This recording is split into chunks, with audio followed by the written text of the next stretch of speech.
Have you ever noticed how the person who means the most to you is sometimes the one who feels the farthest away? One day they are warm. The next day they are quiet. One moment they are close enough to touch your heart. The next moment they are gone behind a wall you cannot see. And you sit there, staring at your phone, replaying every word, every look, every pause, asking yourself the same painful question. Did I do something wrong, or did they just stop caring? That question can keep you awake at night. It can turn simple silence into a storm inside your mind, because when someone pulls away, the human brain does not stay calm. It looks for danger. It looks for reasons. It looks for proof that you are about to be left behind. The truth is, mixed signals hurt more than clear rejection. A clear no is sharp, but it ends the story. Uncertainty is slow. It stretches time. It makes you doubt your value. It makes you read between lines that may not even exist. And if you have ever been close to someone who feels close one day and distant the next, you know how heavy that can feel in your chest. You start to wonder if love is something you have to earn. You start to wonder if being patient means being invisible. You start to wonder if your heart is asking for too much. But here is something most people are never told. The human mind does not always run from what it hates. Sometimes it runs from what it wants the most. Sometimes distance is not a sign of coldness. Sometimes it is a sign of fear. And sometimes the person who looks like they are avoiding you is actually fighting a quiet battle inside themselves, a battle between wanting closeness and needing safety, a battle between opening up and staying in control, a battle that started long before you ever entered their life. Psychology teaches us something simple but powerful. The brain is not designed to chase happiness first. It is designed to avoid pain first. It is designed to protect. And when someone has learned through experience that closeness can lead to loss, disappointment, or hurt, their nervous system does not relax when love appears. It becomes alert. It becomes careful. It starts to look for exits, not because love is not there, but because the risk feels too high. This is why some people send confusing signals. This is why they step forward and then step back. This is why they can care deeply and still disappear for a while. Not because you are not enough, not because you asked for too much, but because part of them is trying to stay safe in a world that once taught them that closeness comes with a cost. And here is the part that changes everything. When you understand this, you stop taking every silence as a verdict on your worth. You stop seeing every pause as proof that you are not lovable. You start seeing patterns instead of personal attacks. You start seeing fear instead of rejection. And that shift alone can save you from months, even years, of emotional exhaustion. If you stay until the end of this video, you will learn how to tell the difference between someone who is truly not interested and someone who is scared of how much they care. You will learn what signs actually mean something. You will learn how to protect your heart without closing it. And most importantly, you will learn how to stop chasing clarity in places where fear is speaking louder than love. Because when you finally see what is really happening, you do not just understand them better. You understand yourself better too. And that changes the way you love. When someone moves closer and then suddenly pulls away, the mind does not stay quiet. It starts to search for meaning in every small detail. A delayed reply becomes a signal. A shorter message becomes a warning. A change in tone becomes a threat. This is not weakness. This is biology. The human brain is built to protect attachment because attachment once meant survival. When connection feels unstable, the nervous system goes into alert mode. Your thoughts speed up. Your chest feels tight. Your focus narrows. You are no longer living in the moment. You are scanning for danger, even if the danger is only the idea of being left. This is why mixed signals are so exhausting. They do not give you a clear answer, and the brain hates open loops. The brain wants certainty. It wants a story that makes sense. When it does not get that, it creates stories on its own. Most of the time, those stories are not kind to you. They usually sound like this: you are not enough. You said the wrong thing. You care more than they do. You are easy to replace. And the more you repeat those thoughts, the more real they start to feel. Not because they are true, but because the mind believes what it hears often enough. There is a quiet cruelty in emotional unpredictability, not always intentional, but still real. One day you feel chosen. The next day you feel optional. One day you feel seen. The next day you feel like you imagined everything. That back and forth slowly teaches your heart to stay tense even during good moments. You start enjoying less and worrying more. You start waiting for the shift instead of resting in the connection. And over time, that changes the way you show up. You become more careful, more alert, sometimes more silent, sometimes more anxious. Not because you want to be, but because your system is trying to protect you from being surprised by pain again. Most people think confidence disappears because someone is not loved enough. That is not always true. Sometimes confidence disappears because love feels unstable, because the ground keeps moving under your feet, because you never know which version of the person you will get today: the warm one or the distant one, the open one or the closed one. And when you live in that kind of emotional weather, you start to question your own worth, even if nothing about your worth has changed. Here is something important to understand. The brain does not measure love by words alone. It measures love by consistency, by patterns, by what repeats. Safety is built through what stays the same, not through what appears and disappears. So when someone's behavior keeps changing, your nervous system does not feel romance. It feels risk. And when risk is present, the body prepares for impact. That is why your sleep gets lighter. That is why your thoughts get louder. That is why your emotions feel closer to the surface. This does not mean you are weak. It means you are human. It means your system is working exactly as it was designed to work. The problem is not that you care. The problem is that you are trying to care in an environment that feels unpredictable. And unpredictability does not build peace. It builds tension. Many people in this situation start to shrink themselves without noticing. They send fewer messages. They ask fewer questions. They hide parts of their feelings. They become easier, quieter, smaller, not because they want less, but because they are trying to avoid pushing someone away. This is one of the most painful trades a person can make. You trade your honesty for temporary comfort. You trade your needs for temporary calm. And slowly, you start to disappear inside a connection that already feels uncertain. But here is the deeper truth. Real connection does not require you to become less of yourself to keep someone close. Real connection does not grow in fear. It grows in safety. And safety is not created by perfect behavior.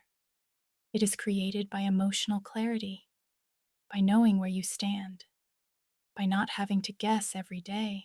When you are dealing with mixed signals, it is easy to blame yourself, to think that if you were more interesting, more patient, more attractive, more understanding, things would stabilize. But stability does not come from performance. It comes from emotional availability. It comes from someone being able to stay present even when things feel close, even when things feel real, even when things start to matter. This is why it hurts so much when someone feels close and far at the same time, because your heart is trying to build something on ground that keeps shifting. And no matter how strong you are, no one can relax in a place where they do not know if they are about to be held or dropped. Understanding this does not mean you judge the other person. It means you stop judging yourself. It means you stop turning someone else's emotional patterns into a story about your value. It means you start seeing the situation more clearly, without the fog of self-blame. And when you see clearly, you start to realize something powerful. Confusion is not a small thing. Emotional uncertainty is not a small thing. Your need for consistency is not a weakness. It is a sign of a healthy nervous system that wants peace, not chaos. It is a sign of a heart that wants to rest, not brace itself. You are not asking for too much when you want clarity. You are asking for the minimum your mind and body need to feel safe in a connection. And that truth matters, even if someone else is still learning how to offer it. Last section heading: the pain of mixed signals, the way you wait, and the way you choose who deserves your energy. When someone pulls away, the heart rarely asks, "What are they afraid of?" The heart asks, "What did I do wrong?" This is how the human mind is wired. We personalize distance. We turn silence into a verdict. We turn space into a sentence that sounds like rejection. And once that story starts playing, it is hard to turn the volume down. Every small change feels bigger. Every pause feels heavier. Every unanswered message feels like proof that something is slipping away. Rejection hurts because the brain does not treat it as a small emotional event. The brain treats it as a threat to belonging. And belonging is not just a nice idea. It is a basic human need. For thousands of years, being pushed out of connection meant being pushed closer to danger. So even today, when someone feels emotionally unavailable, your body reacts before your logic does. Your chest tightens. Your stomach sinks. Your thoughts start racing. You do not calmly analyze the situation. You prepare for loss. This is why avoidant behavior feels so personal, even when it is not meant to be. When someone steps back, your nervous system does not say, "They are scared." It says, "You are not safe." And once your system believes you are not safe, it looks for a reason. Most of the time, it points that reason back at you. You start reviewing conversations. You start counting messages. You start measuring energy. You start wondering if you were too open, too quiet, too honest, too much, or not enough. And slowly, the focus shifts away from what is actually happening and turns into a quiet interrogation of your own worth. This is how emotional distance becomes self-doubt. The painful part is that avoidant behavior often looks exactly like rejection from the outside. The silence, the delayed responses, the sudden need for space, the way warmth turns into distance without warning, the way connection feels strong one day and fragile the next. To a heart that wants stability, this does not feel like fear. It feels like being slowly let go. But here is what makes this so confusing. Rejection usually comes with detachment. Avoidant behavior often comes with conflict inside the person. One part of them wants closeness, another part of them wants control. One part wants to lean in, another part wants to step back before things get too real. So what you see is not a clean ending. You see hesitation. You see mixed signals. You see someone who does not fully leave, but does not fully stay either. And that in-between space is the hardest place for a human heart to live, because there is no clear ground. There is no clear answer. There is only waiting, guessing, and hoping. The brain hates that. It would rather hear a painful truth than sit inside uncertainty. At least pain has shape. At least pain has an edge. Uncertainty just stretches and stretches and slowly wears you down. This is why your body reacts so strongly. It is not just about them. It is about what their distance represents to your nervous system. It represents instability. It represents loss of control. It represents the risk of getting attached to something that might disappear. And the brain does not like that risk. So it sounds the alarm. It tells you to pay attention. It tells you to protect yourself. It tells you that something is wrong. The problem is, the alarm does not always explain what is wrong in a fair way. It does not say this person is scared of closeness. It says, you are not wanted.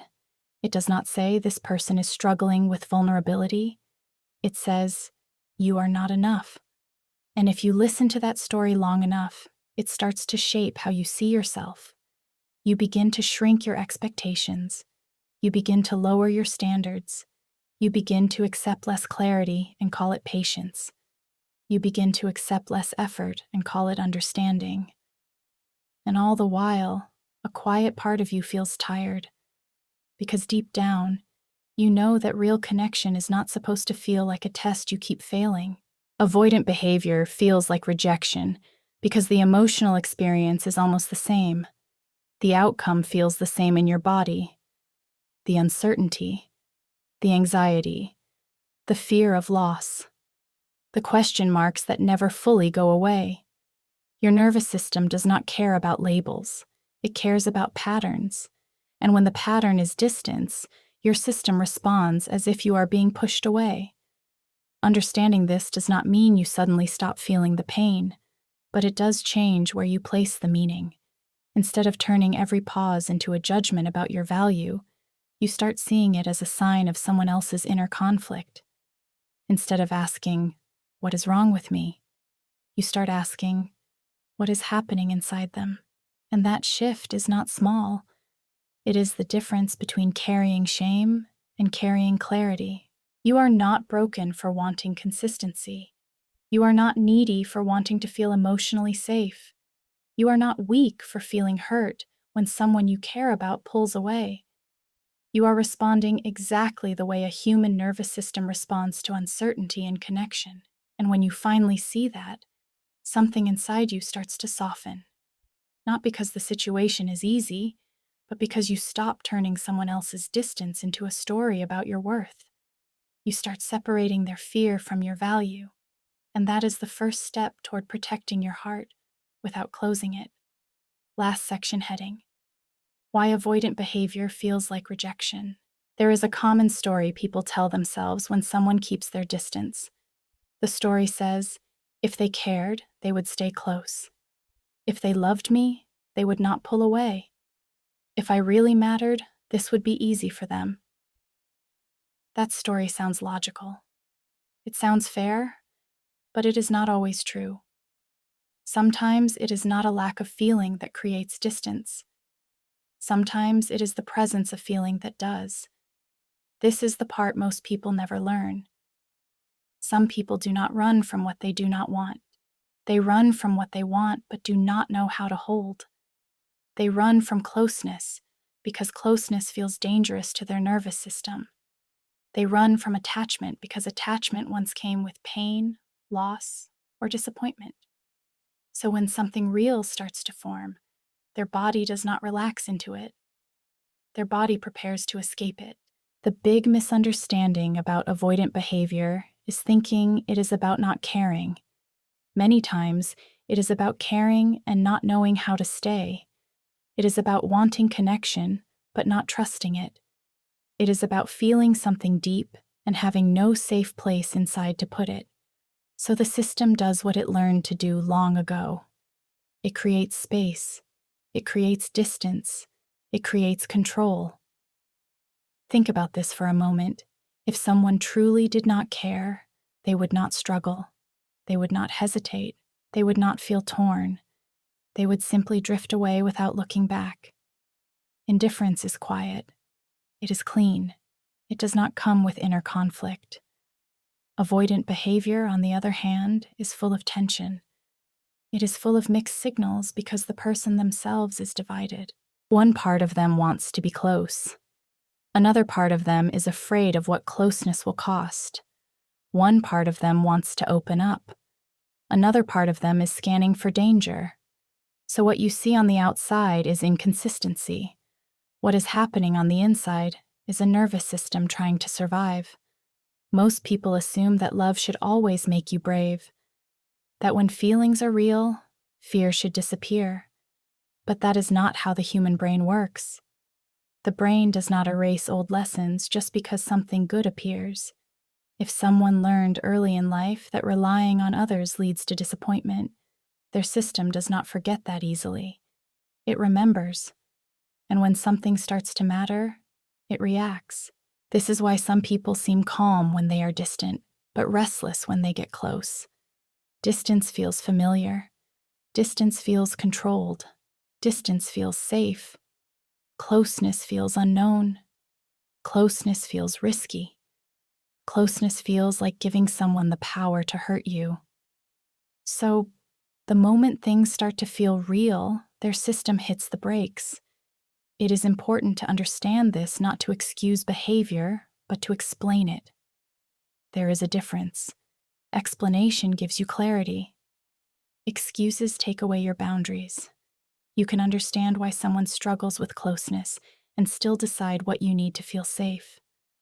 Both things can be true at the same time. The misunderstanding becomes painful when you turn their fear into a story about your value. When you start thinking, if I were better, they would not be scared. If I were more lovable, they would not pull away. But fear does not work like that. Fear does not ask, is this person good enough? Fear asks, is this situation safe for me based on what I have learned before? And here is the hard truth. You cannot love someone out of their fear.